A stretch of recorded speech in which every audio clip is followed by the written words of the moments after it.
दो इलेक्ट्रॉन्स मिल करके एक पेयर बना लेते हैं, हम इनको कहते हैं कूपर पेयर।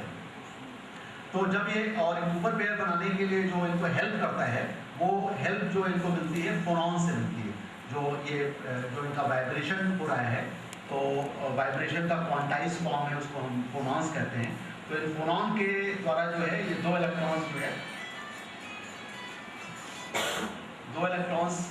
मिलके कूपर पेयर बना लेते हैं। तो एक अलग अलग इलेक्ट्रॉन को पेयर बना लेंगे। जब ये पेयर बना लेते हैं तब इनकी सुपर कंडक्टिंग स्टेट आया।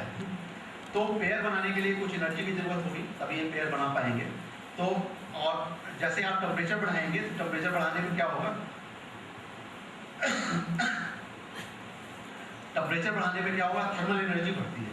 तो थर्मल एनर्जी जब इस जो पेयर की बाइंडिंग एनर्जी उससे ज़्यादा हो जाएगी तो हमारा जो सुपर कंडक्टर है वो नॉर्मल मटेरियल हो जाएगा।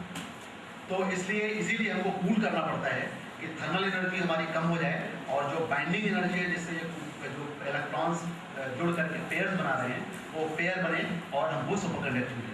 तो ये डिस्कवरी इन्होंने, ये थ्योरी इन्होंने प्रोपाइन करी थी बार्डिन, कूपर एंड सिल्वर में, और इसमें इनको डिस्कवरी के लिए नोबेल प्राइज भी मिला।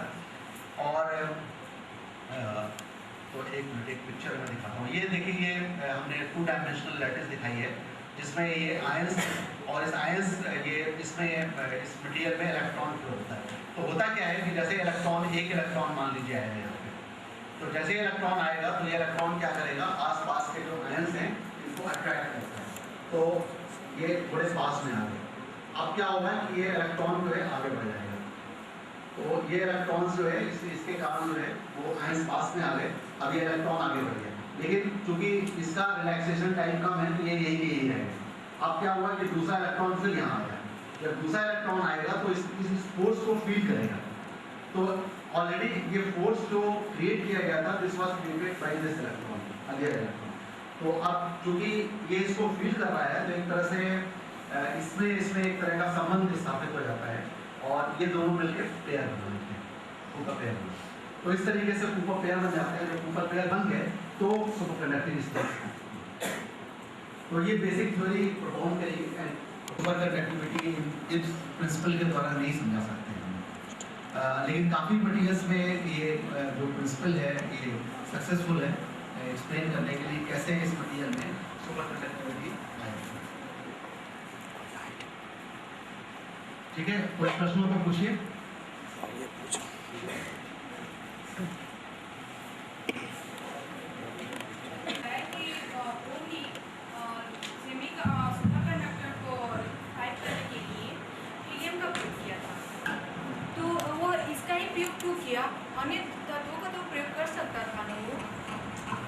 जो आपको लो टेम्परेचर अगर अचीव करना है तो उसके लिए आपको लिक्विड बनाना पड़ेगा। तो हीलियम का जो लिक्विड है उसका टेम्परेचर सबसे कम है, और उसके पहले जैसे ऑक्सीजन गैस है उसका भी लिक्विड बनाया गया तो उसका टेम्परेचर बहुत ज़्यादा होता है। हाइड्रोजन है उसका भी लिक्विड उससे बनाया है, लेकिन हीलियम में जो टेम्परेचर है वो 4.2 केल्विन तक मिल सकता है। इस वजह से उन्होंने हीलियम का प्रयोग किया। और जब लिक्विड, तो उनका मेन जो एम था वो ये नहीं था कि सुपर कंडक्टिविटी खोजें, उसमें पता ही नहीं था कि सुपर कंडक्टिविटी क्या होती है। तो उन्होंने तो इस उद्देश्य से एक्सपेरिमेंट करना शुरू किया कि किस तरह से हम हीलियम को लिक्विफाई कर लें, और जब लिक्विड हीलियम बन जाए तो हम मटेरियल्स की कंडक्टिविटी नापें। और ये भी एक तरह से फॉर्चुनेट सिचुएशन थी उनके लिए कि उन्होंने मरकरी की कंडक्टिविटी नापनी शुरू करी। और मरकरी का जो ट्रांजिशन टेम्परेचर होता है 4.2 केल्विन होता है, तो उनको सुपर कंडक्टिविटी मिल गई। अगर मान लीजिए कापर मटेरियल का कंडक्टिविटी नापते होते तो शायद उनको सुपर कंडक्टिविटी नहीं मिलती, क्योंकि कापर मटेरियल का जो ट्रांजिशन टेम्परेचर होता है बहुत कम होता है। सर मेरा नेक्स्ट क्वेश्चन है कि जब मैग्नेटिक मटेरियल के ऊपर सुपर कंडक्टर मूव कर रहा था तो उसमें से कुछ गैस की तरह निकल रहा था, वो क्या था?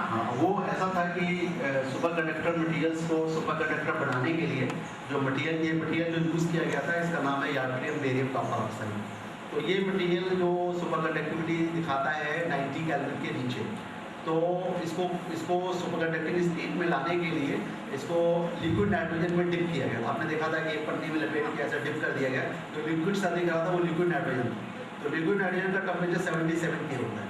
तो जब हम इस लिक्विड नाइट्रोजन को एयर में रखते हैं तो एयर के सराउंडिंग तो काफ़ी हाई टेम्परेचर है, तो वो लिक्विड जो है वो वेपर में कन्वर्ट होता है। तो जो वेपर आप देख रहे थे वो नाइट्रोजन गैस थी। ये कब तक होता रहेगा? जब तक कि सारी का सारा लिक्विड जो है वो गैस में नहीं कन्वर्ट हो, लेकिन जैसे ही गैस में कन्वर्ट होने लगता है तो टेम्परेचर उसका इंक्रीज करने लगता है।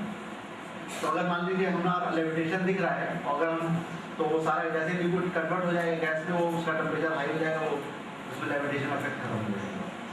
Thank you.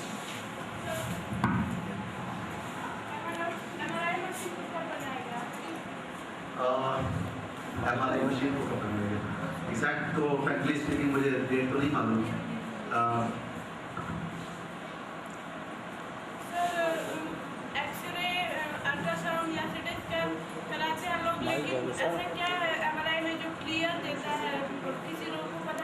प्रिंसिपल देखिए सबका अलग अलग है। एक्सरे जो है वो उससे बोन में फ्रैक्चर हो उसका पता लग सकता है। कुछ आजकल सॉफ्ट एक्सरे भी आ गए हैं, जैसे टिश्यूज के बारे में थोड़ा पता लग सकता है। लेकिन जो MRI है उससे टिश्यूज के स्ट्रक्चर के बारे में बहुत अच्छे से जानकारी मिल सकती है, क्योंकि MRI का जो प्रिंसिपल है वो इस पर बेस्ड है मैग्नेटिक रेजोनेंस इमेजिंग। तो उसमें क्या करते हैं कि जो प्रोटॉन्स होते हैं उनके मैग्नेटिक मूवमेंट होते हैं, उनके मैग्नेटिक मूवमेंट से पता लगता है कि किस तरह से उनका डिस्ट्रीब्यूशन है।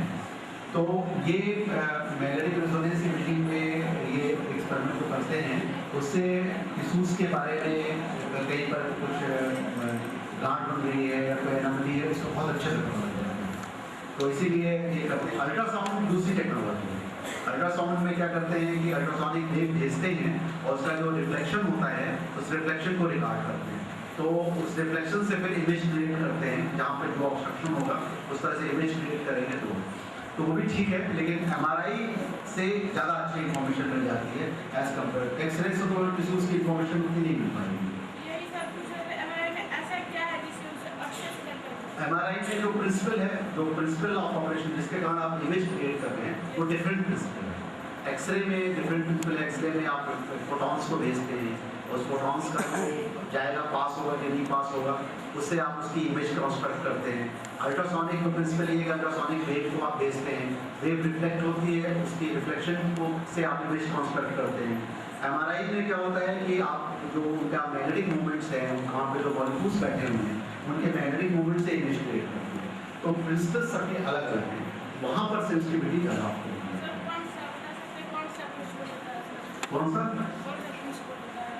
हाँ बताया ना आपको। क्या होता है कि आपका जो अगर आप जैसे एटम ले लीजिए, एटम में इलेक्ट्रॉन्स होते हैं, अंदर न्यूक्लियस होता है। न्यूक्लियस में क्या होता है कि प्रोटॉन्स होते हैं, न्यूट्रॉन्स होते हैं। तो प्रोटॉन्स और न्यूट्रॉन्स में भी एक उनका मैग्नेटिक मोमेंट होता है, स्पिन के कारण होता है उसमें। तो उस मैग्नेटिक मोमेंट्स को अगर हम मैग्नेटिक फील्ड में रखेंगे तो मैग्नेटिक फील्ड में रखने से क्या होता है कि जैसे हर इसकी एक एनर्जी होती है, तो वो एनर्जी जो है 2-3 एनर्जी में कन्वर्ट हो जाती है, जिससे उसके अंदर जो ट्रांजिशंस होंगे उससे पता लग जाता है उस मटीरियल से। तो थोड़ा प्रिंसिपल उनका बिल्कुल डिफरेंट है अल्ट्रासोनिक और एक्सरे।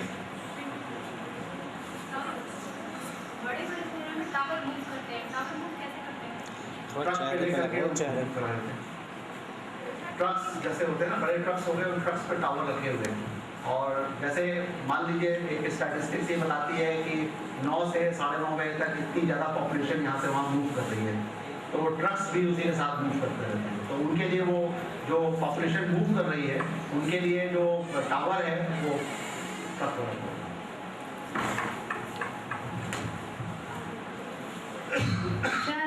जब मैग्नेट फील्ड पे 2 सुपर कंडक्टर्स को घुमाया जाता है तो वो कुछ देर तक अपनी ऊंचाई पे घूमते रहते हैं, लेकिन जब वो दोनों पास आते हैं तो उनमें से एक ऊपर चला जाता है। नहीं, इसमें 2 वाला जो एक एग्जाम्पल हमने दिखाया था, दोनों अलग अलग हाइट पे ही रहते हैं। और अलग अलग हाइट पे इसलिए रहते हैं कि एक की प्रॉपर्टी थोड़ी दूसरे की प्रॉपर्टी से डिफरेंट है। तो जो लेविटेशन फोर्स है वो एक पे ज़्यादा है, एक पे कम है, इसलिए ऐसा होता है। नहीं, लेकिन जब वो पास आता है तो उसमें कुछ रिपल्सन तो होता है ना। हाँ, रिपल्सन भी होगा। क्यों? रिपल्सन इसलिए होगा क्योंकि इसमें जैसा हमने बताया ना, परफेक्ट डायमैग्नेटिज्म के कारण जो है फील्ड रिपेल हो रही है इसमें। तो उसमें क्या होता है, फील्ड रिपेल कैसे हो रही है? जैसे आपने किसी मटीरियल पे अगर फील्ड लगाते हैं और फील्ड अंदर नहीं पेनिट्रेट हो रही है, इसका मतलब ये हुआ कि उसमें कोई करंट फ्लो होने लगेगी। जो कि एक्सटर्नल फील्ड को अपोज करे, तभी तो नहीं फ्लो हो पाएगी अंदर करंट। तो एक इसमें फ्लो हो रही है, एक इसमें फ्लो हो रही है, तो एक तरह से ये भी दोनों एक तरह से छोटे मैग्नेट की तरह काम करने लगते हैं।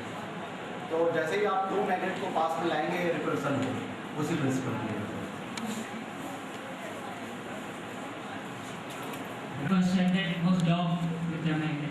इसमें इसलिए पॉसिबल हो पाता है कि जो मैग्नेटिक फील्ड का डिस्ट्रीब्यूशन है, मैग्नेट स्प्रेड लगाया यूनिफॉर्म है पूरा यहाँ से वहाँ, इसलिए पॉसिबल हो जाता है।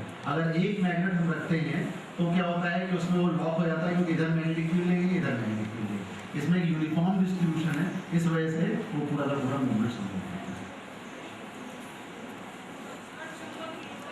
मटेरियल इसको हम लोग फेरोमैग्नेटिक मटेरियल्स कहते हैं।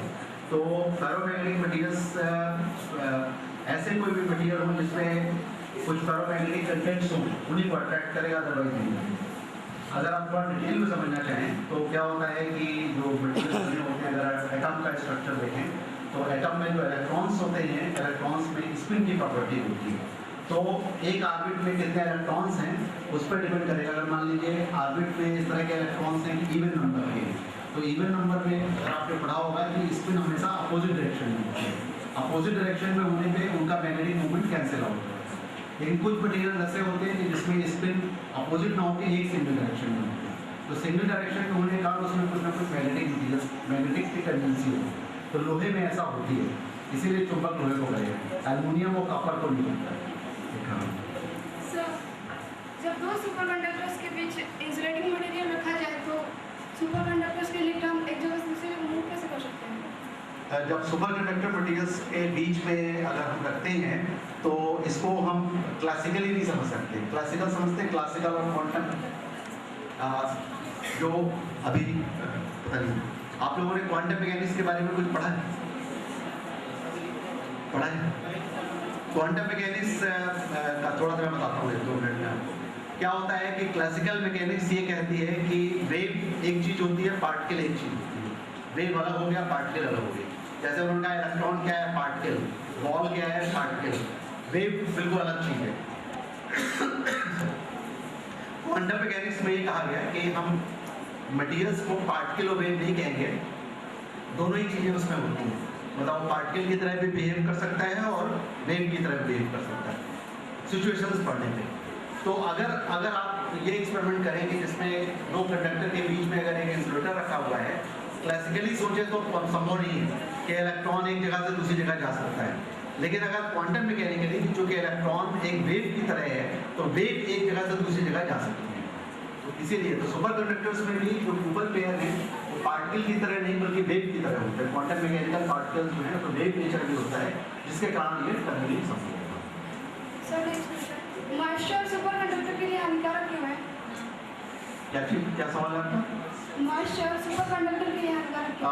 इसमें क्या होता है, यार्टेरियम कॉपर ऑक्साइड मटेरियल जो है इसमें जब मॉइस्चर आती है तो ये डिकम्पोज हो जाता है मटेरियल। इस वजह से ये मटेरियल जो है मॉइस्चर की प्रॉपर्टी खत्म हो जाती है। सर ऊपर पे बढ़ने के बाद यदि कोई इलेक्ट्रॉन आएगा तो उसका ऊपर पे प्रभाव नहीं पड़ेगा। जब ये जो फिनोमेना होते हैं सुपर कंडक्टिविटी के, तो सुपर कंडक्टिविटी के फिनोमेना इसको हम लोग कहते हैं कोऑपरेटिव फिनोमेना। कोऑपरेटिव फिनोमेना का मतलब ये हुआ कि सारे के सारे जो है एक साथ बिहेव करने लगते हैं। तो जैसे ही नॉर्मल मटेरियल है, जैसे वो सुपर कंडक्टर बनेगा तो जितने इलेक्ट्रॉन्स हैं वो सब के सब पेयर बनेंगे। तो अगर सुपर कंडक्टिव स्टेट पे हम हैं तो कोई भी